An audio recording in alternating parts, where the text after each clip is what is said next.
오늘 말씀의 제목은 병든 마음이 치유되다. 병든 마음이 치유되다입니다.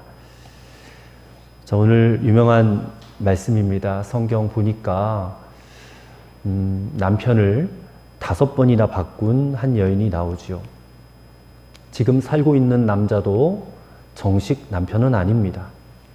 이 여인은 아마도 남자에게 어떤 만족이 있는 줄 알고 끝없이 남편을 바꾸면서 만족을 추구하였지만 결국에는 만족을 누리지 못하였던 여인입니다. 당시의 상황으로 보면 여자가 자기 뜻에 의해서 남편을 바꿀 수 있는 상황은 아니었을 것입니다. 아마도 남편으로부터 버림을 받았을 것입니다. 그러니까 5번 버림을 받은 거죠. 5번. 여하튼 이렇게 남편으로부터 5번 버림을 받을 정도라면 그 마음은 심각하게 병들었을 것입니다. 병든 마음입니다.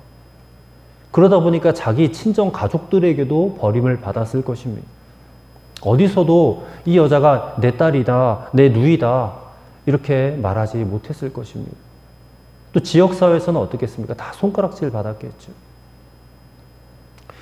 태어날 때는 참 좋은 남편 만나서 행복하게 살기를 바랬을 것입니다. 근데 그만 가정의 수치 덩어리가 되고 말았습니다. 가족뿐만 아니라 세상으로부터도 버림을 받았습니다. 사람들로부터 소외된 여인이고 손가락질 당하는 여인입니다. 그래서 아무도 물 기르러 오지 않는 그냥 한 대낮에 그 뜨거운 땡볕에 물을 기르러 옵니다. 사람들 만나고 싶지 않기 때문에 그렇습니다. 정말 목이 마른 여인이죠.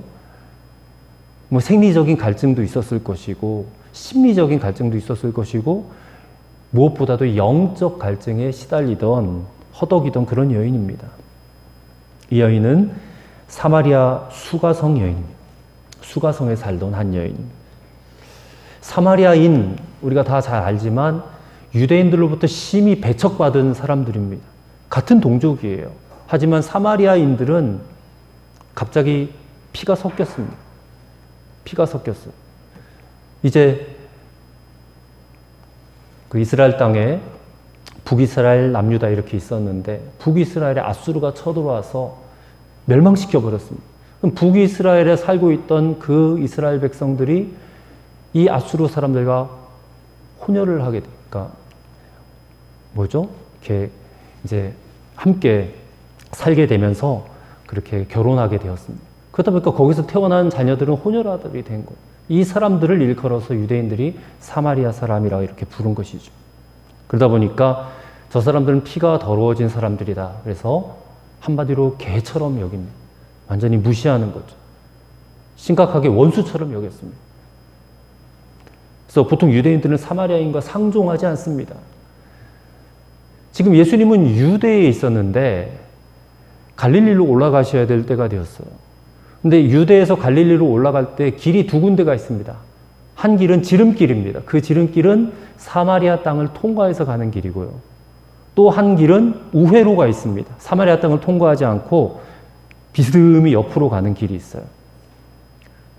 그러면 대부분의 유대인들은 어떻게 가냐면 사마리아 땅을 통과하지 않습니다. 왜냐하면 부정해진다고 생각한 거예요. 내가 상종하고 싶지 않은 사마리아 사람들 만나게 되기가 싫으니까 일부러 먼 길을 돌아서 가는 거예요. 근데 오늘 본문에 보니까 예수님은 그렇게 하지 않으셨습니다. 예수님은 사마리아 땅을 통과해서 가셨습니다. 그리고 사마리아 땅의 수가성이라는 곳에 한 우물가에 앉아서 지금 이 여인을 기다리고 계시는 것입니다. 왜 예수님이 굳이 그렇게 하셨는가? 이 여인 만나시려고 그러시는 겁니다.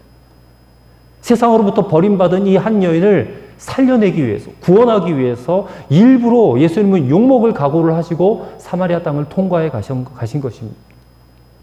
세상 사람들은 다 버렸어요. 비난했습니다. 하지만 예수님은 그 여인을 버리지 않으셨습니다.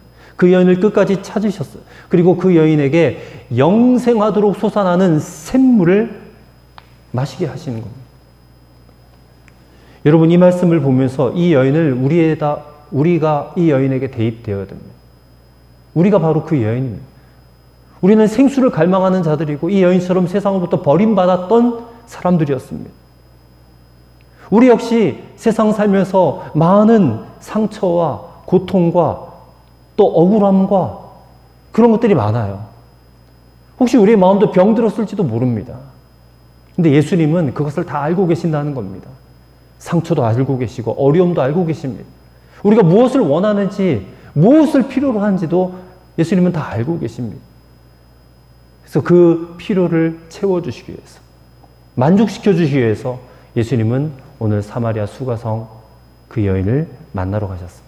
마찬가지로 오늘 저와 여러분을 만나서 우리 안에 있는 그 병든 마음, 상처를 치유하시기 위해서 우리를 만나러 오신 줄로 믿습니다. 오늘 그 예수님을 만나시는 오늘 이 예배 시간이 되시기를 간절히 축원합니다. 첫째로, 마음이 열린 만큼 은혜의 문도 열리게 된다라는 것입니다. 예수님께서는 사마리아 수가성 여인의 갈증을 풀어주시기 위해서 먼저 그녀에게 이렇게 말합니다. 7절에 보시면 사마리아 여자 한 사람이 물을 기르러 왔음에 예수께서 물 좀 달라 하시니, 자, 유대인과 사마리아인은 상종하지 않는다고 그랬어요. 그렇기 때문에 이 여인이 예수님의 그 요청에 응할 수가 없습니다. 왜냐하면 유대인이 사마리아인과 함께 교제할 수가 없어요. 말도 섞으면 안 됩니다. 금지가 됐어요, 법으로. 그래서 9절에 사마리아 여인이 이렇게 반문합니다. 사마리아 여자가 이르되 당신은 유대인으로서 어찌하여 사마리아 여자인 나에게 물을 달라 하나이까 하니 이는 유대인이 사마리아인과 상종하지 아니함이러라. 어떻게 이치에도 맞지 않는 것을 요구하느냐? 그러니까 사마리아인 여인에게는 이런 이제 편견이 있은 겁니다. 당시에 문화의 노예가 되어 있었고 관습의 노예가 되어 있었다는 것입니다. 그러자 예수님이 이 여인의 말에 이렇게 대꾸하십니다. 10절, 내가 누구인 줄 알았으면 생수를 달라고 했을 것이라. 사실 사마리아 여인이 모르죠. 모르니까 지금 예수님이 당신을 알리시기 위해서 지금 만나러 오신 것이다 라는 거죠. 자, 여기서 우리는 이 사마리아 수가성 여인의 처지를 한번 좀 꼼꼼하게 살펴볼 필요가 있습니다. 그냥 단편적으로 바라봤을 때 이 여인은 세상과 또 문화와 또 어떤 관습에 의해서 상처받은 한 불쌍한 여인이구나. 이렇게 우리가 단편적으로 생각할 수가 있어요. 그래서 참 불쌍히 여겨줘야 돼. 돌봐줘야 돼. 긍휼히 여겨줘야 돼. 또 위로가 필요한 여인이야. 이렇게 생각할 수가 있어요. 근데 그것보다 더 중요한 게 있습니다. 이 여인의 영혼의 실상을 봐야 돼요. 영혼의 실상. 그녀는 잃어버린 자고 파멸한 자고 결국에는 지옥의 불못을 향하여 가고 있는 그런 여인입니다. 하나님 없이 자기 스스로가 삶의 주인이 되어서 정말 부질없는 것들만 붙들고 살아갔던 그런 죄인입니다. 이게 영혼의 실상입니다. 뒤집어 말하면 그녀는 세상 그 무엇보다 예수님이 필요한 자라는 거예요. 예수님이 필요한 자. 근데 자기 자신의 처한 영적인 현실은 전혀 모릅니다. 11절 말씀 보세요. 여자가 이르되 주여 물기를 그릇도 없고 이 우물을 깊은데 어디서 당신이 그 생수를 얻겠사옵나이까? 자, 이 질문 속에 여인의 관심이 무엇인지가 보여져요. 이 여인은 영적인 것에 대한 전혀 관심이 없어요. 오직 우물과 물기를 그릇에만 관심이 집중되어 있습니다. 여러분, 거듭나지 못한 사람들, 영안이 열리지 않은 사람들은 오직 세상적인 것들 것밖에 눈에 들어오지 않습니다. 거기에 항상 집착해 있어요. 그것이 채워지지 않으면 나는 부족하다, 만족하지 못하다라고 끊임없이 생각한다는 것입니다. 그게 채워져야지만이 내가 만족이 되고 그게 채워져야지만이 나는 잘 살고 있다, 행복하다라고 여긴다는 거예요. 예수님은 그 생각을 지금 변화시켜 주시기 위해서 그녀를 만나 주시는 겁니다. 예수님은 자신이 주는 물을 마시는 물은, 이 물은 그냥 세상에서 그냥 목을 축이기 위해서 마시는 물이 아니라 영원히 목마르지 아니하는 물이다. 즉 영생의 샘물이다. 그 영생의 샘물은 곧 누구냐? 예수님 자신이라는 거예요. 너는 나를 마셔야 된다. 나를 마셔야 된다. 내가 영생의 샘물이다. 그것을 알려주시는 거예요. 14절의 말씀 보세요. 내가 주는 물을 마시는 자는 영원히 목마르지 아니하리니 내가 주는 물은 그 속에서 영생하도록 솟아나는 샘물이 되리라. 그러자 여인이 다시 요구합니다. 15절. 주여 그런 물을 내게 주사 목마르지도 않고 또 여기 물기르러 오지도 않게 하옵소서. 여인은 여전히 그냥 마시는 물을 생각하는 거예요. 예수님은 예수님 자신을 지금 얘기를 하는 건데 여인은 마시는 물을 생각하는 겁니다. 그래서 예수님이 그 여인에게 생수를 주고 싶어도 주실 수가 없어요. 왜냐하면 여인이 지금 완전히 엉뚱한 생각을 하고 있기 때문에. 그리고 자신의 마음을 꽉 닫고 있기 때문에. 이 상처 절대로 들키지 이 병든 마음 절대로 들키지 않기 위해서 마음을 꽉 닫고 있기 때문에 생수를 주실 수가 없는 거예요. 그래서 예수님이 결정적으로 이런 말씀을 하십니다. 16절에 가서 내 남편을 불러와라. 갑자기 뜬금없이 남편을 불러오라. 근데 여인에게 있어서 남편은 숨기고 싶은 과거잖아요. 자기 인생의 치명적인 약점이에요. 자신을 불행하게 만든 어떻게 보면 근본적인 문제일 수도 있어요. 말하고 싶지 않은 죄의 문제. 죽을 때까지 숨기고 싶은 그런 문제인데 예수님이 지금 그것을 들춰내고 계시는 거예요. 근데 예수님이 그거를 들춰내고자 하시는 이유가 무엇이겠습니까? 예수님은 그 여인의 굳어있는 마음을 열게 하기 위해서. 그래서 그녀를 만나주기 위해서 그렇게 하시는 거예요. 근데 여인은 자신의 그 근원적인 문제를 드러나는 것이 이게 회피하는 겁니다. 뭐라고 해요? 나는 남편이 없나이다. 남편이 없나이다. 그래서 예수님이 그래요. 너에게 남편 5이 있었고 지금 있는 자도 내 남편이 아니니 내 말이 참되도다. 정확하게 알고 있는 거예요.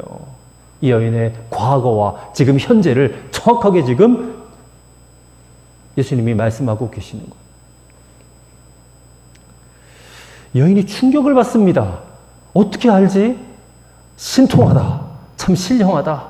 그래서 예수님께 이렇게 말합니다. 자기도 모르게. 주여, 내가 보니 선지자로소이다. 자신의 과거, 그 부끄러운 모습이 적나라하게 다 드러났어요. 아마도 그 순간 그녀는 주님이 보통 분이 아니구나. 예수님이 보통 사람이 아니구나. 눈이 살짝 열린 것 같아요. 마음이 살짝 열린 것 같아요. 그래서 이렇게 말을, 주여 내가 보니 당신은 선지자입니다. 바로 이 순간이 예수님이 그녀의 마음에 들어오는 순간이었다는 것입니다. 그리고 이 참 한 많은 사마리아 여인의 인생에 변화의 기적이 일어나는 순간이었다는 거예요. 마음이 이렇게 열려지는 것이 너무나 중요합니다. 예수님은 우리의 마음을 열기를 원하세요. 대낮에 아무도 물기르러 오지 않는 그 뜨거운 땡볕에서 그냥 물동이를 짊어지고 물을 기르러 올 수밖에 없었던 이 여인의 근본적인 문제를 예수님은 지금 드러내고 계세요. 숨기고 있던 자신의 과거를, 비밀을 다 알고 계시는 예수님 만난 겁니다. 그래서 자신의 모든 것을 다 알고 있는 예수님 앞에 이 여인은 이제 자기 포장하는 것을 내려놓았어요. 이제 자신의 마음을 서서 열기 시작합니다. 여러분, 오늘 우리가 주님을 믿는다고 하는 사람들이잖아요. 오늘도 하나님을 예배하기 위해서 이 자리에 나왔습니다. 근데 때로는 우리의 마음도 이 여인처럼 돌덩어리처럼 이렇게 굳게 닫혀 있는 것은 아닌가. 근데 도대체 왜 그런지 나도 잘 모를 때가 있지 않느냐는 것입니다. 나도 잘 모를 때가 있어. 그러면 우리가 하나님 앞에 정직하게 이렇게 기도할 필요가 있습니다. 하나님, 저도 제 마음 어떻게 할 수가 없습니다. 내가 하나님을 믿는 것 같은데도 주님께 예배하러 나와도 전혀 내 마음에 기쁨도 없고 어떤 기대감도 들어오지 않고 감사도 다 잃어버렸고 말씀을 들어도 말씀에 대한 믿음도 생기지 않아요. 확신도 생기지 않아요. 무엇보다 내가 저 말씀대로 살 용기가 나오지 않습니다. 하나님, 저 어떻게 하면 좋아요? 그렇게 정직하게 내 마음의 실상을 하나님 앞에 보여주시기를 바랍니다. 여러분, 이렇게 드리는 기도가 우리의 마음을 비로소 열게 되는 것입니다. 우리가 마음을 조금이라도 열기 시작하면 그 다음은 주님이 일하십니다. 주님이 역사하시면 되잖아요. 그래서 여러분, 마음을 여는 만큼 은혜의 문도 열린다는 겁니다. 기왕이면 예배하러 나와서 우리 주님 앞에 여러분 마음을 활짝 열었으면 좋겠습니다. 활짝 열면 은혜의 문도 활짝 열리지 않겠어요? 주님의 큰 역사가 일어날 수 있게 되기를 간절히 바랍니다. 마음을 여는 만큼 은혜의 문이 열린다. 이 사실을 꼭 기억하시는 저와 여러분이 되시기를 바랍니다. 둘째로는 참된 예배가 회복되는 것이 신앙생활의 핵심이다라는 것입니다. 자, 수가성 여인이 느낀 인생의 갈증은 곧 영혼의 목마름이다라는 사실이 밝혀졌어요. 그래서 지금 이 영혼의 목마름을 해결해야 되는데 이것이 해결되지 않으면 계속해서 육신의 갈증에 허덕일 수밖에 없거든요. 그럼 어디서 이 영혼의 갈증을 해결할 수 있는가? 여러분, 영혼의 갈증은 하나님을 만나야 해결이 돼요. 근데 도대체 하나님과 만나는 길이 어디 있느냐? 그 길이 바로 예배라는 것입니다. 어디서 여러분 하나님을 만나시겠습니까? 예배의 자리를 통해서 만날 수 있는 겁니다. 그래서 사마리아 여인이요, 19절에 여자여, 여자가 이르되 주여 내가 보니 선지자로소이다 라고 하면서 관심이, 그전에는 마시는 물이나 물기를 그릇이나 이런 것에 관심이 있었는데 이제는 예배에 대한 관심을 가지기 시작해요. 관심의 변화가 일어난 것입니다. 관심의 변화는 육신적인 것에서부터 영적인 것으로의 변화가 일어나는 거예요. 여러분, 이 시점이 중요한 겁니다. 육체적인 것에서부터 영적인 것으로 변화가 일어나야 된다는 거예요. 이게 거듭남의 순간이라는 것입니다. 사람들 속에는 본능적으로 예배하고 싶은 갈증이 있습니다. 영혼의 갈증이 다 있습니다. 근데 문제는 누구에게 예배하느냐, 또 어떻게 예배하느냐, 이거를 잘 모른다는 것입니다. 그래서 자기 나름대로 신을 만들어서 그 앞에 놓고 빌고 막 그렇게 하는 거예요. 근데 오늘 수가성 여인을 보세요. 지금 그녀는 예배 장소에 대한 질문을 예수님께 하고 있어요. 자, 20절입니다. 우리 조상들은 이 산에서 예배하였는데 당신들의 말은 예배할 곳이 예루살렘에 있다 하더이다. 예배의 장소를 질문하고 있어요. 사마리아 사람들은 예루살렘 성전에 올라가지를 못하니까 자기 나름대로 또 한 산을 지정을 했어요. 그 산의 이름이 그리심산입니다. 이 그리심산에 성전을 만들어 놓고 거기서 그들은 예배를 드린 거예요. 나름대로. 근데 당신들 말로는 여기가 아니라 예루살렘이 있다라고 그렇게 말하는 것을 내가 들었습니다. 근데 그 얘기를 듣고 예수님이 그래, 예배의 장소는 그리심산이 아니고 예루살렘 성전에 와서 예배를 드려야 돼, 이렇게 말씀하지 않으시고 예배의 가장 중요한 본질을 그에게 말씀하십니다. 그것은 뭐냐? 과연 누구에게 예배를 드려야 되는가? 그리고 그 예배는 어떤 예배여야 하는가를 지금 가르치고 계시는 것입니다.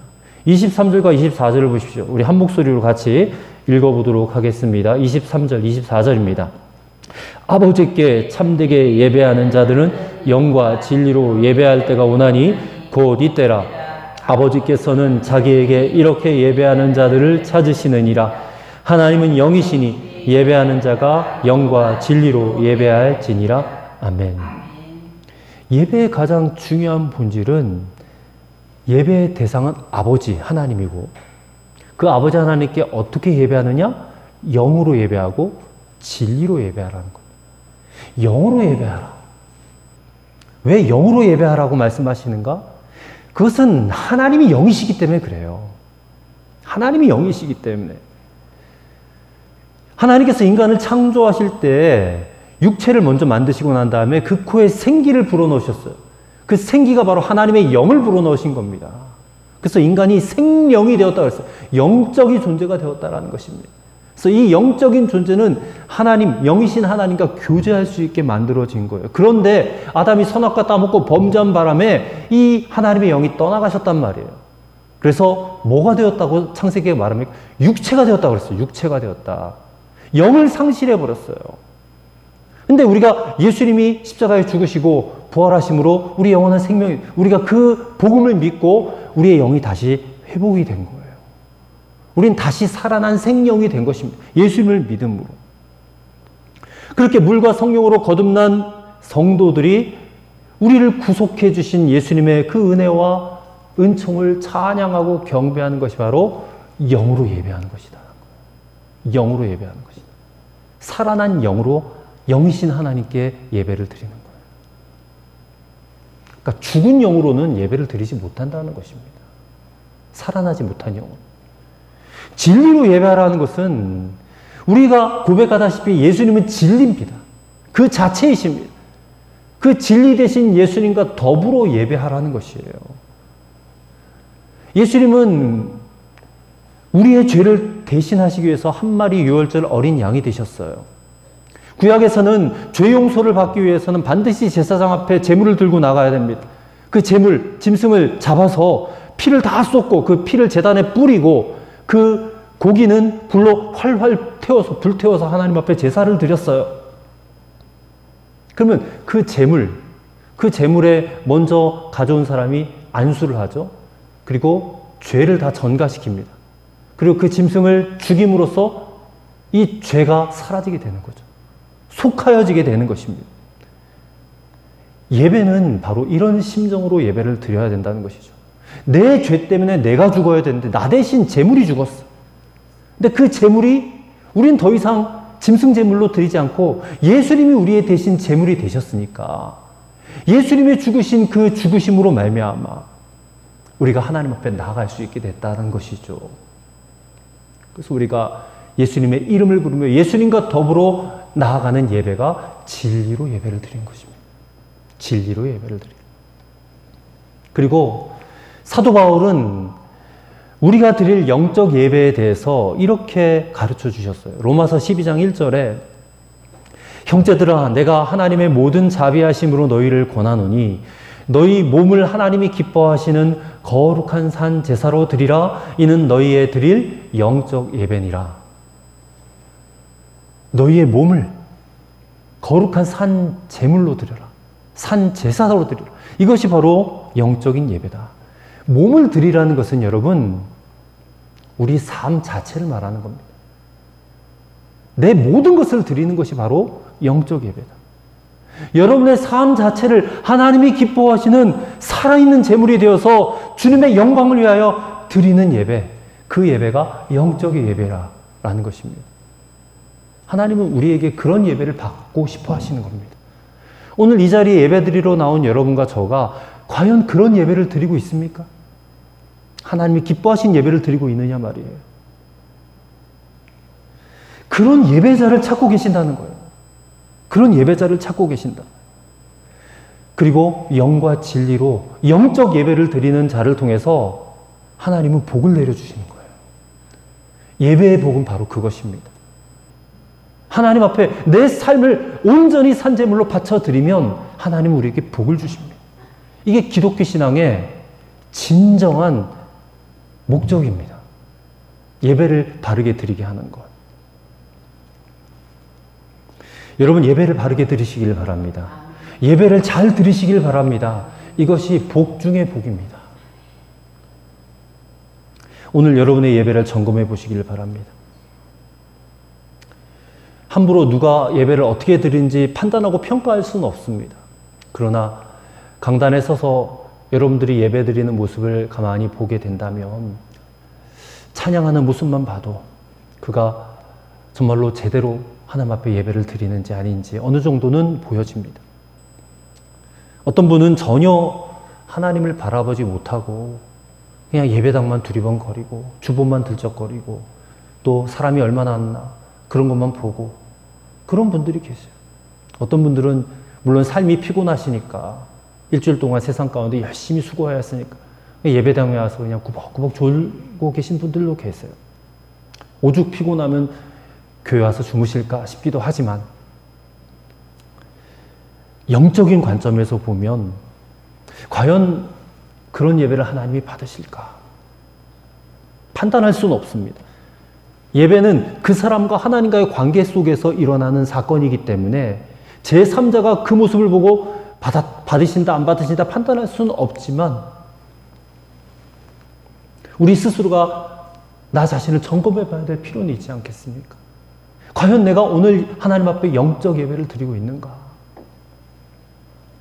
오늘 수가성 여인의 심령을 주님께서 회복시키셔서 그녀로 하여금 참된 예배자가 되게 하신 것을 우리가 보았습니다. 오늘 우리가 그 차례입니다. 참된 예배자가 되셔서 하나님의 기쁘시게 받으실 예배를 드리실 수 있는 여러분과 저가 되기를 바랍니다. 그래야 진정한 복을 누립니다. 마지막 세 번째로 이렇게 영적인 눈이 열리면 내가 무엇을 해야 할지가 보인다는 것입니다. 예수님을 만났어요. 자, 24절, 25절을 보십시오. 여자가 이르되 메시아 곧 그리스도라 하는 이가 오실 줄을 내가 아노니 그가 오시면 모든 것을 우리에게 알려주시리이다. 예수께서 이르시되 내게 말하는 내가 그라. 이 이야기를 듣는 순간 정말 이 여인의 눈이 확 열렸을 것입니다. 마음문도 확 열렸을 것입니다. 그 전까지는 아마 조금 열렸을 텐데 이 말을 듣는 순간 내가 메시아를 만났구나. 내가 그리스도를 만났구나. 그래서 우리가 읽진 않았지만 28절, 29절의 말씀 보십시오. 여자가 물동이를 버려두고 동네로 들어가서 사람들에게 이르되 내가 행한 모든 일을 내게 말한 사람을 와서 보라. 이는 그리스도가 아니냐. 자, 물동이를 지고 왔는데 물동이를 버려뒀어요. 물동이가 여인에게는 굉장히 중요한 물건이거든요. 근데 그것을 버려두고 그냥 동네로 뛰어 들어갔습니다. 왜요? 더 중요한 것이 생겼으니까. 이 물동이를 버려두었다라는 요 말씀이요. 인생의 우선순위가 바뀌었다라는 그런 말씀이거든요. 내가 그동안 가치 있게 여기고 있던 것이 바로 물동이었다면 이제 더 가치 있는 것을 내가 알았고 소유했기 때문에 이 별로 가치 없는 것들은 버리는 겁니다. 세상 가치관은 버리고 진짜 가치관, 내가 진짜 붙잡고 가야 될 영원한 것들을 붙잡고 가는 것. 이게 가치관의 전환이 일어났다라고 말을 하는 것인데 그것이 뭐냐? 예수님을 만난 겁니다. 영원한 생수 되시는 예수님을 그녀가 만난 것. 문을 길로 우물에 왔을 때는 오직 그 일에만 마음이 집중되어 있었습니다. 근데 우물가에서 예수님을 만나서 대화하다가 정말 길과 진리와 생명 되신 예수님을 만났잖아요. 그래서 예수님을 발견한 순간, 예수님이 누구인지 알게 된 순간 그녀가 취한 행동은 동네로 뛰어들어가는 거예요. 그리고 내가 예수님을 만났다. 내가 메시아를 만났다라고 막 얘기하고 다니는 겁니다. 병든 마음을 가진 여인이었습니다. 아마도 현대적인 병으로 말하면 우울증도 있었을 것이고 조울증도 있었을 것이고 대인기피증도 있었을 것이고 막 외로움, 고독으로 말미암아 망가질 대로 망가진 그런 상처 입은 여인, 피폐해진 그런 마음과 육신이 지금 예수님을 만남으로 힘을 얻고 내가 앞으로 어떻게 살아야 될지, 무엇을 하며 살아야 될지를 깨닫게 된 것입니다, 여러분. 이게 바로 생수 마신 자의 모습입니다. 그럼 나는 이 생수를 지금 마셨나? 나는 내가 뭘 하며 살아야 될지 깨달은 자가 되었는가? 바로 여러분 여기에 나를 대입해 보시기를 바랍니다. 지금 물동이를 버려두고 동네로 뛰어들어가서 사마리아 사람들에게 내가 만난 예수님에 대해서 간증하는 겁니다. 그러자 무슨 일이 벌어진지 아세요? 그 동네에 있던 많은 사마리아 사람들이 예수님을 믿었다는 겁니다. 그리고 이 사람들이 예수님의 친구가 되었습니다.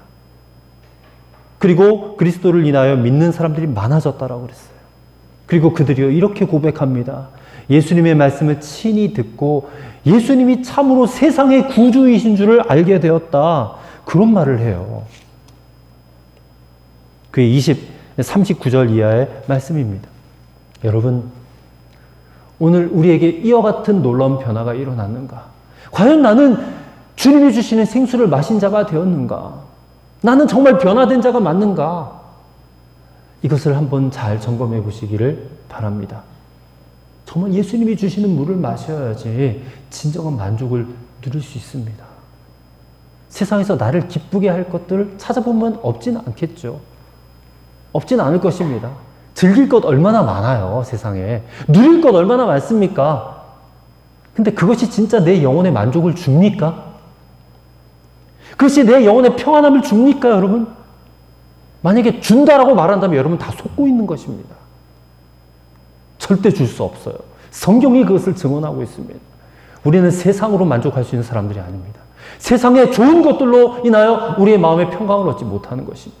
우리는 오직 주님이 주신 물을 마셔야 됩니다. 예수님이 계셔야 돼요. 그 예수님이 지금 우리에게 물을 주시기 위해서 오셨습니다. 그 물을 받아 마시는 자, 즉 그 예수님을 내 마음에 영접하고 내 마음에, 내 삶의 주인과 왕으로 고백하고 영접하는, 이것이 그분이 주시는 물을 마시는 것이에요. 그럴 때 오늘 사마리아 수가성 여인처럼 진짜 삶의 만족을 누리고 진짜 기쁨이 회복되고 그 영혼이 소생되어지는, 그러므로 말미암아 자신이 무엇을 해야 될지를 발견하는 가치관의 전환의 역사가 일어나는 것을 우리는 보았습니다. 오늘 우리가 그것을 경험해야 될 줄로 믿습니다. 여러분, 참된 만족은 남편 5 바꾼다고 주어지는 것 아닙니다. 이 말은 상황을 바꾼다고 해서 만족이 주어진다는 것이 아니에요. 지금 내가 처한 상황에서 완전히 다른 어떤 상황으로 바뀌면 내 마음이 좀 만족될 것 같다. 거짓말입니다. 거기에 속으시면 안 됩니다. 우리는 온 세상의 창조자, 온 우주의 창조자이시고 인생의 주인 되신 예수 그리스도를 내 마음에 모시고 그분과 함께 동행하며 걸어갈 때 내 마음에 참된 만족이 있는 것입니다. 여러분, 오늘 고백하세요. 예수님이 내 인생의 주인이십니다. 예수님이 나에게 참 만족이 되십니다. 그래서 나는 오늘도 예수님과 함께 내 인생길을 걸어가겠습니다. 예수님과 함께 동행하며 살아가겠습니다. 예수님은 우리에게 말씀하십니다. 수고하고 무거운 짐진 자들아, 다 내게로 오라. 내가 너희를 쉬게 하리라. 익숙한 말씀이지만 오늘 주님께서 저와 여러분들에게 레마로 말씀하신다라고 받으시길 바랍니다. 내가 너희를 쉬게 하리라. 영원한 생수 되시는 예수님을 만나시기를 바랍니다. 여러분의 병든 마음 치유받고 인생 자체가 달라지게 될 줄로 믿습니다. 그 기쁨이 너무나 엄청나고 너무나 충만해서 이 예수님을 전하지 않고는 도저히 견딜 수 없는 그런 인생이 꼭 되시기를 바랍니다. 정말 그렇게 되기를, 저와 여러분도 꼭 만나서 우리 인생의 우선순위가 완전히 바뀌어져서 오직 예수가 그리스도이신 것을 증거하며 살아가는 복된 인생 되시기를 주의 이름으로 간절히 축원합니다. 기도하겠습니다. 좋으신 아버지 하나님, 우리는 상처받고 마음이 병든 한 여인이 예수님을 만나서 어떻게 바뀌어졌는지, 어떻게 그 인생 가치관이 변화되어졌는지를 보았습니다. 하나님, 이제는 우리 차례인 것을 고백합니다. 우리도 그렇게 되기를 원합니다.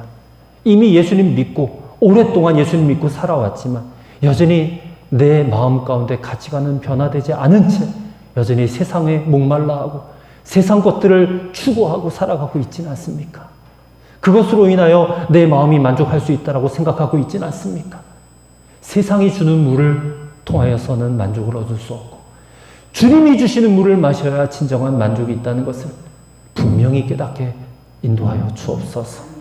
예수님이 주시는 물을 마시고 인생의 눈이 활짝 열려져서 이제 내가 무엇을 하며 살아야 될지, 곧 예수가 그리스도이심을 저 세상 가운데 증거하고 전파하고 선포하며 살아가는 인생 꼭 되게 하여 주시옵소서. 예수님 이름으로 기도하옵나이다. 아멘.